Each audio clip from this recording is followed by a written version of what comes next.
तो welcome back my to family and all student. तो कैसे हैं आप सभी? आई होप सभी बहुत अच्छे से होंगे और सभी अपनी बहुत अच्छे से तैयारी कर रहे होंगे। मैं आप सभी की दोस्त अभिलाषा राजपूत आप सभी की प्यारे यूट्यूब चैनल रिजल्ट तक पर करती हूँ स्वागत। तो स्टूडेंट, जैसा कि आप सभी को थंबनेल पर दिखाई दे रहा होगा कि आज हम जो टॉपिक करने जा रहे हैं वो टॉपिक हम करने जा रहे हैं प्रमुख संविधान संशोधन। तो इस टॉपिक में जो हम जितने संविधान संशोधन करेंगे वो हमारे पहले संविधान संशोधन से लेकर आज तक जितने 106 संविधान संशोधन हुए हैं वो हम सारे के सारे आपके साथ डिस्कस करने वाले हैं। कहने का मतलब है कि ये पीडीएफ तैयार कराई गई है और इसमें एकदम इम्पोर्टेंट कंटेंट है, फालतू कुछ भी हमने इसमें यूज नहीं किया है। इससे बाहर आपका एक भी क्वेश्चन आउट ऑफ सिलेबस नहीं जाएगा। और ये हमारा जो फुल प्रूफ क्लास है ये सारी की सारी क्लास संविधान संशोधन पर ही डिपेंड है। फुल कंटेंट क्लास होगी। बस आपको क्या करना है कि वीडियो को लास्ट तक देखना है, ठीक है? और बस लास्ट तक वीडियो को देखना है, बने रहना है। अगर आपको कंटेंट और क्लास पसंद आए तो प्लीज़ चैनल को लाइक और शेयर सब्सक्राइब जरूर कर देना और बेल आइकन को प्रेस कर लेना। हमारा परिवार 500 का परिवार पूरा हो गया। इसी कार्य को आपको आगे की तरफ ऐसे बढ़ा कर लेकर चलना है। आपके लिए इसी प्रकार से इम्पोर्टेंट क्विज़ क्लासेस और यूपी पुलिस का भी हमारा प्रैक्टिस सेट चल रहा है, टॉप सीरीज घटना चक्र की, और एडुट एरिया का हम टॉप 50 क्वेश्चन पर डे आपके साथ डिस्कस करते हैं। तो वो भी आप सब कर रहे होंगे। तो चलिए बिल्कुल भी टाइम वेस्ट ना करते हुए बढ़ते हैं अपने कंटेंट की तरफ। तो जैसा कि आप सभी को पता चल गया होगा, आज हम करने वाले हैं प्रमुख संविधान संशोधन। और ये सभी प्रतियोगी परीक्षाओं के लिए महत्वपूर्ण है। ऐसा नहीं है कि किसी एक ही क्लास में आएंगे। अगर आप एडुट एरिया का टेस्ट पेपर लगाते होंगे तो वहाँ पर आपको ये क्वेश्चन मिल रहे होंगे। तो चलिए बढ़ते हैं अपने कंटेंट की तरफ। तो जैसे जैसे मैं कंटेंट पढ़ती जाऊंगी आपको ही पढ़ना है। अगर आपको नोट्स बनाने हैं तो आपको क्या है, साथ में बना लेना है, वरना तो आपको टेलीग्राम पर ये पीडीएफ मिल जाएगी। तो स्टूडेंट, जैसा कि आपको पता है हमारे क्या है भाग 20 में आर्टिकल 368 के अंदर, भाग 20 आर्टिकल 368 के अंदर हमने क्या है दक्षिण अफ्रीका के संविधान संशोधन से यह उल्लेख लिया है। अगर आपसे पूछेगा कि भारत में संविधान संशोधन की जो प्रक्रिया है वो हमने किस देश के संविधान से अडोप्ट की है, तब आप इसका आंसर बताएंगे कि हमने संविधान संशोधन की प्रक्रिया दक्षिण अफ्रीका के संविधान संशोधन से ली है। अगर आपसे पूछेगा कि भाग कौन सा है तब आप भाग बताएंगे कि भाग 20 के अंतर्गत इसका वर्णन दिया गया है। अगर आपसे आर्टिकल पूछता है तो अब आप बताएंगे आर्टिकल 368 हो जाएगा। तो ये 3 क्वेश्चन आपसे एग्जामिनर पूछता है। आगे ये पूछता है कि भारतीय संविधान संशोधन की जो मूल ढांचा था वो कहाँ से आया था। तो एक केशवानंद भारती केस हुआ था और ये केस जो है 24 अप्रैल 1973 में हुआ था। कभी कभी आपसे भी पूछ लेता है कि केशवानंद भारती केस कब हुआ था, तो आपको ये 24 अप्रैल 1973 ये भी स्टूडेंट याद रखना है। चलिए, इसमें बताया गया था कि संसद संविधान के किसी भी भाग में संशोधन कर सकती है लेकिन संविधान के मूलभूत ढांचे में संशोधन नहीं कर सकती है। यानी कि संसद को यह अधिकार तो हो गया था कि वह भारतीय संविधान में संशोधन कर सकती है, लेकिन उसके पास यह अधिकार नहीं था कि वह संविधान के जो मूलभूत ढांचा है वह उसमें संशोधन कर सके। तो संशोधन करने की पावर आप संशोधन किस मतलब केस के द्वारा संसद को दी गई थी, तो आप बताएंगे केशवानंद भारती केस। तो इसलिए ये केस इंपॉर्टेंट हो जाता है। और आपको पता होगा इस केस में 13 संवैधानिक जजों की बेंच बैठी थी, जिसमें 7 प्लस 6 जजों का फैसला आया था। इसलिए इसको संवैधानिक बेंच बोलते हैं और आज तक की बैठी हुई सबसे बड़ी बेंच है। तो इसलिए ये केशवानंद भारती केस हमारे लिए इंपॉर्टेंट हो जाता है। तो आपको ये 2 चीज़ें समझ में आ गई होगी। चलिए बढ़ते हैं आगे की तरफ। आगे आपको दिखाई दे रहा होगा संविधान संशोधन मुख्यतः 3 प्रकार से किए जाते हैं। 3 प्रकार से कैसे किए जाते हैं? एक तो होता है साधारण बहुमत से। इसमें क्या होता है, मतदान में भाग लेने वालों का 50% और प्लस 1% होना चाहिए तो संविधान संशोधन हो सकता है। दूसरे तरीके से संविधान संशोधन कैसे होता है, कुल सदस्यों का 50% प्लस 1 होना चाहिए और जो मतदान डाला है उसका 2/3 होना चाहिए। तो इसको हम विशेष बहुमत से हुआ संविधान संशोधन कह देते हैं। एक और संविधान संशोधन होता है उसको भी हम विशेष बहुमत से बोलते हैं, लेकिन उसमें कुछ कंडीशन दी हुई है। विशेष बहुमत प्लस आधे राज्यों की विधानमंडल की सहमति होनी चाहिए और यह संघीय विषयों पर ही संविधान संशोधन के लिए मान्य है। समझ में आ गया? आप बोलेंगे कि 2 तरीके का विशेष बहुमत से संविधान संशोधन हो रहा है, लेकिन वो एक अलग संविधान संशोधन है। अगर आपको संघीय विषयों पर संविधान संशोधन करना है तो आपको विशेष बहुमत जो यहाँ पर जो 2 नंबर पे दे रखा है वो भी पास होना चाहिए, और साथ में आपके पास आधे राज्यों की विधानमंडल से सहमति होनी चाहिए, तभी आप संविधान में संशोधन कर सकते हैं। अगर आपसे एग्जाम में पूछ ले कि संविधान में संशोधन कितने प्रकार से होता है, तब आप बताइएगा संविधान में संशोधन 3 प्रकार से होता है। तो ये सभी आपको पता होना चाहिए। मैं पूरी बिल्कुल रूपरेखा बना कर लेके चल रही हूँ। मैं आपको इस क्लास अगर आपने ये कर ली तो आपको कभी भी एग्जाम के लिए कोई और दूसरी क्लास देखने की ज़रूरत नहीं पड़ेगी। पीडीएफ भी आपको इसके साथ में टेलीग्राम चैनल पर मिल जाएगी। तो आई होप आप सभी को ये सारे के सारे समझ में आ होंगे। चलिए बढ़ते हैं हम नेक्स्ट की तरफ। नेक्स्ट आप देख पा रहे हैं स्टूडेंट, सबसे पहले दिया है पहला संविधान संशोधन। पहला संविधान संशोधन जो हुआ था हमारा, वो हुआ था 1991 में। इसमें क्या हुआ था, अनुसूची 9 भूमि सुधार कानून से संबंधित जोड़ी गई थी। एक तो इसमें ये जोड़ा गया था। नंबर 2 क्या था, इसके अंदर एक आर्टिकल 15 का सब क्लोज 4 भी जोड़ा गया था। इसमें कहा गया था जो सामाजिक रूप से पिछड़े वर्ग के लिए विशेष प्रावधान में जोड़ा गया था। तो प्रथम संविधान संशोधन से 2 चीज जोड़ी गई थी, वो मैंने यहाँ पे नोट कर दिया। अधिकतर बच्चों को यही पता होता है कि 1951 में नवी अनुसूची जोड़ी गई थी पहले संविधान संशोधन से, लेकिन बहुत से कम बच्चों को पता होगा कि आर्टिकल 15 का सब क्लोज 4 भी जोड़ा गया था। तो मैंने सारी की सारी जितनी भी जानकारी बन सकती थी वो सब मैंने इसके अंदर इंक्लूड की है। बस आपको शांति के साथ लास्ट तक वीडियो में बने रहना है। उसके बाद हमारे यहाँ होता है 7वां संविधान संशोधन, जो हमारे एग्जाम के पॉइंट ऑफ व्यू से इंपॉर्टेंट है। वही संविधान संशोधन मैंने लिए हैं, क्योंकि अगर आप एडुटेरिया का प्रैक्टिस सेट मेरे साथ लगा रहे होंगे तो वहाँ पर आपको डेली एक क्वेश्चन संविधान संशोधन से मिलता है। वही सब मैंने प्रीवियस ईयर क्वेश्चन पेपर देख के, घटना चक्र को देख के, एडुटेरिया के टेस्ट पेपर को देख के मैंने ये क्या है, ये जो संविधान संशोधन अपने इसमें आपके सामने रखे हैं। बस आपको क्या है, आराम से क्लास देखनी है। आगे चलेंगे। आगे दिया है 7वां संविधान संशोधन जो हुआ था 1956 में। इसमें क्या था, 14+6 इसमें राज्य और केंद्र शासित प्रदेश थे। इसमें क्या है, राज्य पुनर्गठन अधिनियम भी इसके द्वारा ही आया था। अगर आपसे पूछेगा कि राज्य पुनर्गठन अधिनियम किस संविधान संशोधन के द्वारा आया था, तो आप बताएंगे 7वां संविधान संशोधन 1956। तो चलिए ये आपने पढ़ लिया होगा और बहुत अच्छे से समझ लिया होगा। आगे की तरफ बढ़ेंगे स्टूडेंट। अगर आपको ये भी पता होगा कि 7वां संविधान संशोधन जो था इसके द्वारा हम क्या जोड़ा गया था कि अगर आपातकाल, अगर राष्ट्रपति अगर आपातकाल की घोषणा करता है तो उसके द्वारा क्या है, हमको मंत्रिमंडल जो होता है हमको उसकी लिखित परमिशन होनी चाहिए, तभी क्या है राष्ट्रपति आपातकाल की घोषणा करता है। तो ये भी हमारा 7वें संविधान संशोधन के द्वारा ही हुआ था। एक और इसमें आया था कि किसी भी एक राज्यपाल एक या एक से अधिक राज्यों का राज्यपाल बन सकता है। वो भी यह प्रावधान 7वें संविधान संशोधन 1956 के द्वारा आया था। तो 2 चीज आप ये भी साथ में याद कर लीजिएगा। चलिए बढ़ते हैं आगे की तरफ। आगे आपका आता है 13वां संविधान संशोधन 1963। 13वां संविधान संशोधन कब हुआ था, 1963 में हुआ था। इसमें क्या हुआ था कि नागालैंड को विशेष अधिकार दिए गए थे और उसको क्या है, एक राज्य का दर्जा दे दिया गया था। कब दिया गया था, 1 दिसंबर 1963। आप इसको याद रखेंगे क्योंकि आपको पता होगा कि 1 दिसंबर को नागालैंड अपना स्थापना दिवस भी मनाता है। और ये अपने स्थापना दिवस के दिवस में आपको पता होगा एक हॉर्नबिल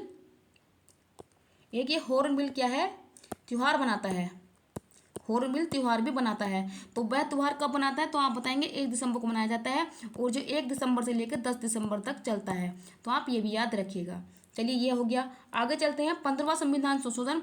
ये भी 1963 में ही आता है। इसके अंदर क्या किया जाता है, जो हाई कोर्ट के न्यायाधीशों की जो सेवानिवृत्ति की आयु होती है वो 60 वर्ष से बढ़ाकर इन्होंने 62 वर्ष कर दी थी। और ये संविधान संशोधन बहुत ही इंपॉर्टेंट है, और ये क्या है, पीसीएस के एग्जाम में प्रीवियस ईयर क्वेश्चन में पूछा गया एग्जाम में। तो हाई कोर्ट के न्यायाधीशों की जो इनकी उम्र जो होती है रिटायरमेंट की, वो उम्र उन्होंने 60 वर्ष से बढ़ाकर कितनी 62 वर्ष कर दी थी। तो चलिए ये हो गया क्लियर आपके सामने। आगे की तरफ बढ़ते हैं। आगे क्या है आपके लिए, आगे आप देख पा रहे हैं, आगे है आपके पास 21वां संविधान संशोधन जो हुआ था 1967 में, यानी कि 1967 में। इसमें क्या हुआ था, इसमें अनुसूची 8 में 15वीं भाषा सिंधी जोड़ी गई थी। तो 21वां संविधान संशोधन के द्वारा 1967 में 8वीं अनुसूची के अंदर 15वीं भाषा जोड़ी गई थी। वो भी कौन सी, सिंधी भाषा जोड़ी गई थी। क्योंकि आपको पता होगा हमारे मूल संविधान में कितनी भाषा थी, हमारे मूल संविधान में मात्र 14 भाषा थी। अगर आपसे पूछेगा मूल संविधान में कितनी थी, तो आप बताएंगे 14, लेकिन वर्तमान संविधान में हमारे में 22 भाषाएं हैं। वो कैसे कैसे जोड़ी गई थी वो आगे आपको पता चलता रहेगा। आगे बढ़िएगा।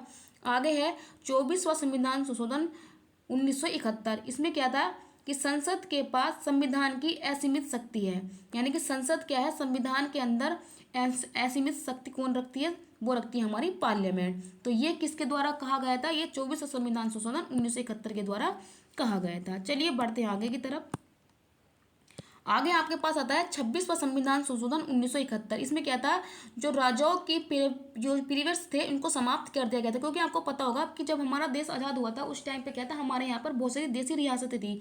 तो उसमें क्या होता था, जो राजा होते थे वे अपनी अपनी प्रॉपर्टी के मालिक होते थे। लोग उनको क्या कहा कि भारत में अब जब कोई मतलब राजा नहीं रहेगा, वो सब एक भारत देश बन जाएगा। तो इसलिए क्या थे, इनके जितने भी प्रेवर्स थे वो उनको सबको समाप्त कर दिया गया था। तो ये कब हुआ था, इस 26वां संविधान संशोधन 1971 के द्वारा किया गया था। चलिए आगे बढ़िएगा।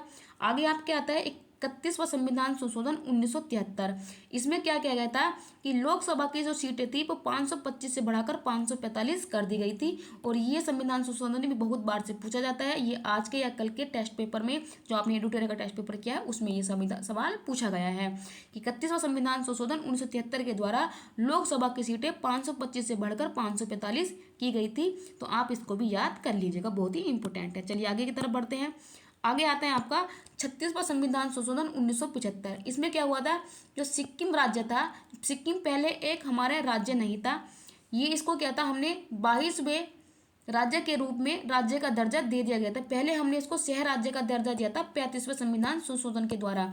लेकिन अगर आपसे पूछेगा इसको पूर्ण राज्य का दर्जा कब दिया गया, तो आप बताएंगे इसको पूर्ण राज्य का दर्जा 1975 में दिया गया था। और ये कौन से नंबर का राज्य बना था, तो आप बताएंगे 22वें नंबर का राज्य उस टाइम पे बना था। तो ये होगी हमारे 36वें संविधान संशोधन 1975 सिक्किम के बारे में। चलिए बढ़ते हैं नेक्स्ट आपके सामने आ गया है 42वां संविधान संशोधन 1976। स्टूडेंट ये वाला संविधान संशोधन बहुत ही इंपॉर्टेंट है। आप इसको बहुत ही अच्छे तरीके से पढ़ेंगे और बहुत ही ध्यानपूर्वक समझेंगे। इसको हम लघु संविधान की उपमा भी दी जाती है, क्योंकि इसके द्वारा बहुत सारे संविधान संशोधन हुए थे जो हमने अपने संविधान में संशोधन किए हैं। सबसे पहले इसमें भाग 4 मौलिक कर्तव्य 51 भी जोड़ा गया था।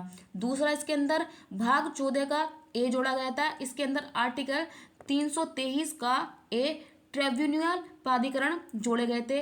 और इसके द्वारा ही प्रस्तावना में 3 शब्द जोड़े गए थे, समाजवाद, पंथ निरपेक्ष, अखंडता। स्टूडेंट कभी कभी बच्चे क्या है, कभी कभी ये पूछ लेता है कि 42 संविधान संशोधन के द्वारा भारत की जो प्रेम्बल थी उसमें कितने शब्द या कौन कौन से शब्द जोड़े गए थे। तो कभी कभी चौथा और वो अलग से शब्द डाल देता है, तो बच्चे क्या है कन्फ्यूज हो जाते हैं। तो आपको एक छोटा सा शब्द याद रखने है, आपस।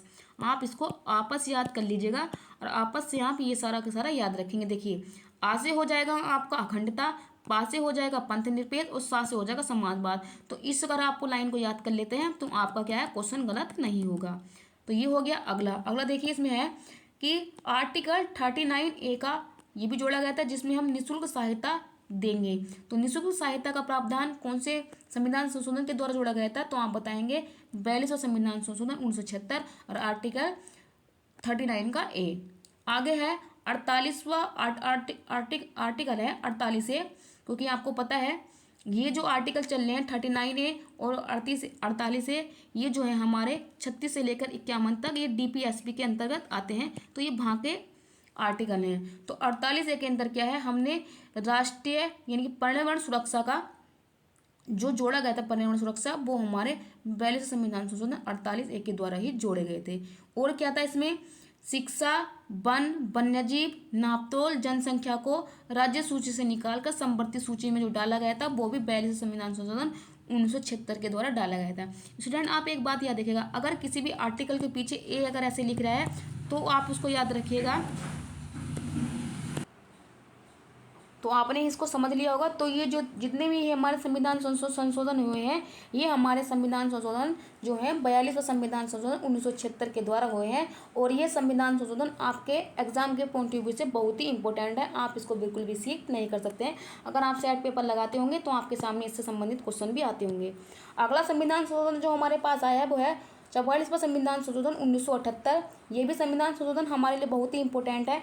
इसके द्वारा क्या है, आर्टिकल 352 जोड़ा गया था। इसमें क्या हुआ था कि राष्ट्रीय आपात का आंतरिक अशांति के स्थान पर सशस्त्र विद्रोह जोड़ा गया था। पहले जब राष्ट्रीय आपात लगता था उसमें आंतरिक अशांति पर भी भारत में राष्ट्रीय आपातकाल की घोषणा कर दी जाती थी। लेकिन इसमें क्या किया गया, जब 44वां संविधान संशोधन हुआ, इन्होंने कहा कि आंतरिक अशांति के स्थान पर इसमें सशस्त्र विद्रोह होगा, तभी भारत में क्या राष्ट्रीय आपातकाल की घोषणा की जाएगी।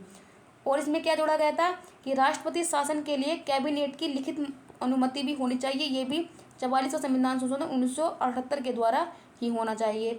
इसमें और कहा गया था कि संपत्ति के अधिकार को मौलिक अधिकार से विधिक अधिकार बना दिया गया था, जो पहले ये 19F और 31 में आता था, लेकिन अब वर्तमान में यह 300 क्या के अंतर्गत आता है। अगर आपसे पूछेगा भाग कौन सी में आता है, तब आप बताएंगे ये भाग हमारे 12 के अंतर्गत आता है। कभी कभी एग्जामिनर कुछ ज़्यादा ही हद से बाहर क्वेश्चन पूछ लेता है। अगर इसको टफ बनाएगा तो पूछेगा कि संपत्ति का अधिकार वर्तमान कौन से भाग के अंतर्गत आता है, तब आप बताएंगे भाग 12 के अंतर्गत आता है। तो ये होगा हमारे क्वेश्चन का राइट आंसर, तब आप इसको सही करिएगा। तो ये हो गया हमारे 44वां संविधान संशोधन 1978 के द्वारा। स्टूडेंट कभी क्या होता है, 42वां संविधान संशोधन और 44वां संविधान संशोधन साथ साथ में दे देता है। तो कभी ये पूछता है कि ये संविधान संशोधन कब हुआ था, और कभी आपसे पूछता है ये संविधान संशोधन कब हुआ था। देखिए, अगर 4 और 2 को अगर मैं जोड़ दूँ, 4 अगर 2 को मैं जोड़ दूँ तो यहाँ बनेगा हमारा 6 बन जाएगा। अगर मैं 4 और 4 को जोड़ दूँ तो यहाँ पर क्या है हमारा 8 बन जाएगा। तो देखिए, अगर पूछेगा 42वां संविधान संशोधन तो आप बताएंगे 1976। ठीक है, तो 6 आप यहाँ से उठा के रख देंगे। अगर आपसे पूछेगा 44वां संविधान संशोधन तो 8 आप यहाँ से 1978 उठा के रख देंगे। तो आप इनमें ऐसे डिफरेंस करके याद कर सकते हैं। चलिए बढ़ते हैं नेक्स्ट पर। नेक्स्ट आपके सामने आता है 52वां संविधान संशोधन। ये भी संविधान संशोधन बहुत ही इंपॉर्टेंट है। 52वां संविधान संशोधन 1985 में हुआ था। उसके द्वारा दल बदल की जो अनुसूची 10 थी वो हमारे संविधान में जोड़ी गई थी।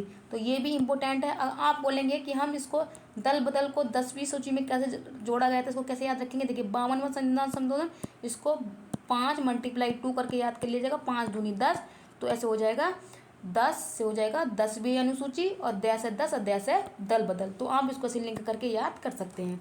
आगे बढ़ेगा 56वां संविधान संशोधन। ये हुआ था हमारे 1887 में, और उसमें क्या हुआ था, गोवा को एक पूर्ण राज्य बना दिया गया था। 56वां संविधान संशोधन 1987 के द्वारा। तो गोवा को पूर्ण राज्य का दर्जा दिया गया था कौन से संविधान संशोधन से, तो आप बताएंगे 56 में से। चलिए बढ़ते हैं अगली तरफ। आगे हमारे और भी संविधान संशोधन है। आगे आता है 61वां कॉन्स्टिट्यूशन अमेंडमेंट एक्ट। ये हुआ था 1989 में। इसमें क्या हुआ था, आर्टिकल जो 326 है, जो हमें वोट डालने का अधिकार देता है। कभी कभी आपको पता होगा जो चुनाव आयोग का जो वर्णन है वो आर्टिकल 324 में आता है। तो कभी कभी एग्जामिनर क्या पूछता है कि हमको वोट डालने का अधिकार कौन से संविधान के आर्टिकल के तहत दिया गया है, तो कुछ बच्चे जल्दी जल्दी में 324 आर्टिकल सही कर देते हैं, लेकिन ये हमारा गलत हो जाता है, क्योंकि वोट डालने का अधिकार जो संविधान के आर्टिकल से मिला है वो हमको 326 से मिला है। तो आप इसको भी याद करके रखिएगा। चलिए आगे जो हम समझा रहे वो समझिएगा। आर्टिकल 326 हमको वोट डालने का अधिकार देता है, लेकिन इसमें जब 61वां संविधान संशोधन हुआ तो इन्होंने 21 वर्ष से घटाकर हमारी उम्र 18 वर्ष कर दी थी, कि वयस्क मताधिकार की जो उम्र पहले 21 वर्ष थी, अब वर्तमान में कितनी 18 वर्ष है। तो वो कब की गई थी, 61वां संविधान संशोधन 1989 के द्वारा की गई थी। आई होप आपने बहुत अच्छे से समझा होगा। अगला तब बढ़ाइए 69वां कॉन्स्टिट्यूशन अमेंडमेंट एक्ट, जो 1991 में हुआ था। इसमें क्या होता है, दिल्ली के से संबंधित आर्टिकल थे 239A का ए और 239A का बी, ये जोड़े गए थे। और 69वां संविधान संशोधन आपसे पूछता है कि NCR नेशनल कैपिटल रीजनल के से संबंधित कौन सा संविधान संशोधन हुआ था, तब आप इसका आंसर बताते हैं 69वां संविधान संशोधन। तो कभी कभी एग्जामिनर क्वेश्चन घुमा के भी पूछ सकता है, तो आप इसको याद रखिएगा। चलिए आगे की तरफ बढ़ते हैं। आगे आपको दिखाई दे रहा है 70वां संविधान संशोधन, जो हुआ है 1992 में। इसमें क्या हुआ था कि राष्ट्रपति के निर्वाचक मंडल में दिल्ली और पांडुचेरी के सदस्य भी शामिल होंगे। तो आपको पता होगा राष्ट्रपति के जो निर्वाचक मंडल होता है, इसमें लोकसभा और राज्यसभा के निर्वाचित सदस्य और राज्य की विधानसभा के निर्वाचित सदस्य तथा दिल्ली और पांडुचेरी के सदस्य भी शामिल होते हैं। तो ये शामिल होने का दर्जा इनको कब दिया गया था? तो 70वां संविधान संशोधन 1992 के द्वारा दिया गया था। आगे की तरफ बढ़ेंगे। 71वां संविधान संशोधन 1992, इसमें क्या हुआ था? इसमें 3 भाषाओं को जोड़ा गया था 8वीं अनुसूची में। त्रिक से हम पढ़ते हैं नमक, न से हो जाएगा नेपाली, मैं से मणिपुरी और क्या से कोंकणी। तो 3 भाषाएं जो जोड़ी गई थी, नेपाली, मणिपुरी, कोंकणी, ये 71वां संविधान संशोधन 1992 के द्वारा जोड़ी गई थी। चलिए आगे की तरफ बढ़ते हैं। आगे हमारा संविधान संशोधन जो है वो है 73वां कॉन्स्टिट्यूशन अमेंडमेंट एक्ट 1992। इसके द्वारा भाग 9 पंचायती राज जो आर्टिकल 243 से लेकर आर्टिकल 243 ओ तक है, और ये क्या है, अनुसूची 11 में आते हैं, ये जोड़े गए थे 73वां कॉन्स्टिट्यूशन अमेंडमेंट एक्ट 1992। ठीक है, आप इसको याद रखिएगा। लेकिन अगर आपसे पूछेगा ये लागू कब हुए थे, तब आप बताएंगे ये लागू हुए थे 1993 में। यानी कि संविधान संशोधन 92 में और लागू हुए 93 में। अगला संविधान संशोधन पे चलिएगा 74 कॉन्स्टिट्यूशन अमेंडमेंट एक्ट, ये भी 1992 में हुआ था। इसमें क्या किया गया था कि भाग 9A में नगरीय निकाय आर्टिकल 243 से आर्टिकल 243 जी तक जो आते हैं और अनुसूची 12 के अंतर्गत आते हैं, तो ये भी जोड़े गए थे 92 संविधान संशोधन के द्वारा ही, लेकिन लागू हुए थे 1993 में। तो आप ये भी याद रखिएगा। चलिए बढ़ते हैं नेक्स्ट हमारे पास जो आता है वो आता है 86वां संविधान संशोधन 2002। इसमें क्या है, इसमें 2 चीज़ जोड़ी गई थी। एक तो क्या था, इसमें आर्टिकल 21A जोड़ा गया था, राइट टू एजुकेशन, और एक मौलिक अधिकार भी जोड़ा गया था, 11वां मौलिक अधिकार, जिसको फंडामेंटल राइट बनाया गया था। चलते हैं आगे। 89वां कॉन्स्टिट्यूशन अमेंडमेंट एक्ट, ये भी हुआ था 2003 में। ये क्या हुआ था, नेशनल जो एक कास्ट शेड्यूल कास्ट वाला एक्ट जो होता है, आर्टिकल 338 से भी जोड़ा गया था 89वें संविधान संशोधन 2003 के द्वारा। तो आप इसको भी याद रखिएगा। चलिए बढ़ते हैं आगे की तरफ। 91वां संविधान संशोधन 2003, इसमें क्या कहा गया था कि मंत्री परिषद का आकार मुख्यमंत्री सहित लोकसभा में 15% होना चाहिए, राज्यसभा में 15% होना चाहिए। लेकिन हमारे पास एक अपवाद है, दिल्ली में क्या है 10% होता है, क्योंकि यहाँ पर 70 सीटें हैं और यहाँ पर मात्र 7 ही मंत्री चुने जाते हैं। तो दिल्ली अपवाद है, लेकिन मंत्री सहित मंत्री परिषद का आकार मात्र 15% होना चाहिए, उससे कम नहीं। लेकिन अगर आपसे पूछेगा अपवाद क्या है, तो आप बताएंगे दिल्ली अपवाद है, जहाँ पर 10% ही मुख्यमंत्री सहित मेंबर चुने जाते हैं। तो चलिए ये हो गया हमारा 91। आगे की तरफ बढ़ते हैं। आगे है आपके पास 92 कॉन्स्टिट्यूशन अमेंडमेंट एक्ट 2003। इसमें क्या है, अनुसूची 8 में ही 19वीं, 20वीं, 21वीं, 22वीं, यानी कि आपके पास 4 भाषाएं जोड़ी गई थी। इसकी ट्रिक होती है बोडमास, वो से हो जाएगा बोडो, डोंगरी, मैथाली और संथाली, ये 4 भाषाएं जोड़ी गई थी। ये 92वां संविधान संशोधन 2003 के द्वारा जोड़ी गई थी। अब अगर आपके पास देखा जाए तो हम देखिए, पहले 21वां संविधान संशोधन हुआ, तब एक भाषा जोड़ी गई। मैं एक बार क्लियर कर दूं, 21वां संविधान संशोधन हुआ तो एक भाषा, फिर हमारे पास आता है 71वां संविधान संशोधन, तो हमारे पास 3 भाषा, उसके बाद आता है हमारे पास 92वां संविधान संशोधन, तो हमारे पास होगी 4 भाषा। तो इस प्रकार करके ये 8 भाषा जोड़ी गई थी। मूल संविधान में कितनी भाषाएं थी, 8, 14 भाषाएं, 8 हमने जोड़ दी तो कितनी होगी, 22 भाषाएं होगी। तो आप कहेंगे कि दीदी हम इनको संविधान संशोधन को याद कैसे रखें, हम भूल जाएंगे। देखिए, पहला संविधान संशोधन जो भाषा में हुआ था वो 21वां हुआ था, उसके द्वारा सिंधी भाषा जोड़ी गई थी, तो 21 आप ऊपर लिखिएगा। जब अगला संविधान संशोधन हुआ जिसके द्वारा 3 भाषा जोड़ी गई थी, तो 71वां संविधान संशोधन हुआ था जिसमें 3 भाषा जोड़ी गई थी। देखिए 21 और आप 71 को अगर ऐड करेंगे तो आपका बन जाएगा 92। तो 92वां संविधान संशोधन जब हुआ तो तब कितनी भाषा जोड़ी गई थी, 4 भाषा जोड़ी गई थी। तो आप ऐसे इनको तीनों संविधान संशोधन को इस प्रकार से याद रख सकते हैं। अगर आपने इनको ऐसे याद कर लिया तो आप इनको कभी भी भूलेंगे नहीं। चलिए बढ़ते हैं आगे की तरफ। आगे आ जाता है हमारा 97 कॉन्स्टिट्यूशन अमेंडमेंट एक्ट 2011, और ये भी बहुत ही इंपॉर्टेंट है, ये कई बार एग्जाम में पूछा जा चुका है। इसके द्वारा क्या है, भाग 9B सहकारी समिति जोड़ी गई थी, जो हमारे आर्टिकल 43 भी इसमें जोड़ा गया था और DPSP में जो आता है, और 19A का सब क्लॉज सी भी जोड़ा गया था 97 संविधान संशोधन के द्वारा। तो आप इनको याद रखिएगा, ये संविधान संशोधन बहुत इंपॉर्टेंट है। ये वाला पार्ट जरूर पूछा गया है कि भाग 9 सहकारी समिति कौन से संविधान संशोधन के द्वारा जोड़ी गई थी। तो 97 कॉन्स्टिट्यूशन अमेंडमेंट एक्ट 2011। चलिए बढ़ते हैं आगे की तरफ। आगे है आपके पास 99 कॉन्स्टिट्यूशन अमेंडमेंट एक्ट 2014।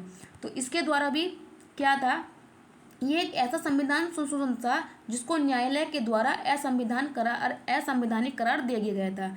ये एक राष्ट्रीय न्यायिक नियुक्ति आयोग था जिसको हम NJAC कहते हैं।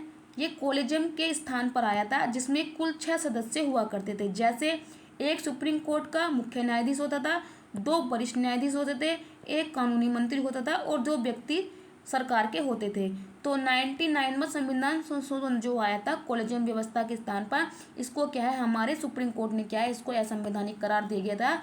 और ये पहला ऐसा संविधान संशोधन था जो संसद से पास होने के बाद क्या है, सुप्रीम कोर्ट ने इसको निरस्त कर दिया था। तो आप इसको भी याद रखिएगा।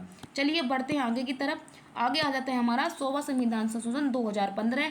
और ये क्या हुआ था, भारत और बांग्लादेश के बीच जो 3 बीघा कॉरिडोर है उसके मध्य है ये समझौता हुआ था।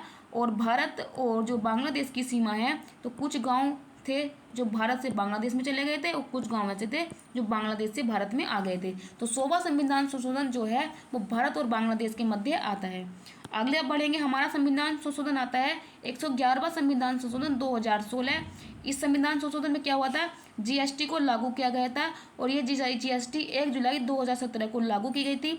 और भारत का पहला राज्य कौन सा था, असम, जिसने अपने यहाँ पर लागू किया था। तो असम वो हमारा पहला राज्य था जिसने GST को लागू किया था। चलिए ये हो गया हमारा 111वां संविधान संशोधन, तो बहुत ही इंपॉर्टेंट है आप। चलिए आगे की तरफ बढ़ते हैं। आगे जो हमारा संविधान संशोधन आता है वो आता है 102वां संविधान संशोधन। ये हुआ था हमारा, ये टाइपिंग मिस्टेक हो गई है। 102वां संविधान संशोधन हुआ था हमारा, मैं इसको करेक्शन कर देती हूँ कब हुआ था, 1 मिनट आप रुकिएगा। 102वां संविधान संशोधन जो आपका हुआ था, ये हुआ था 2018 में। ये टाइपिंग मिस्टेक हो गई यहाँ पे, 1948 नहीं है, आप इसको 2018 याद कीजिएगा।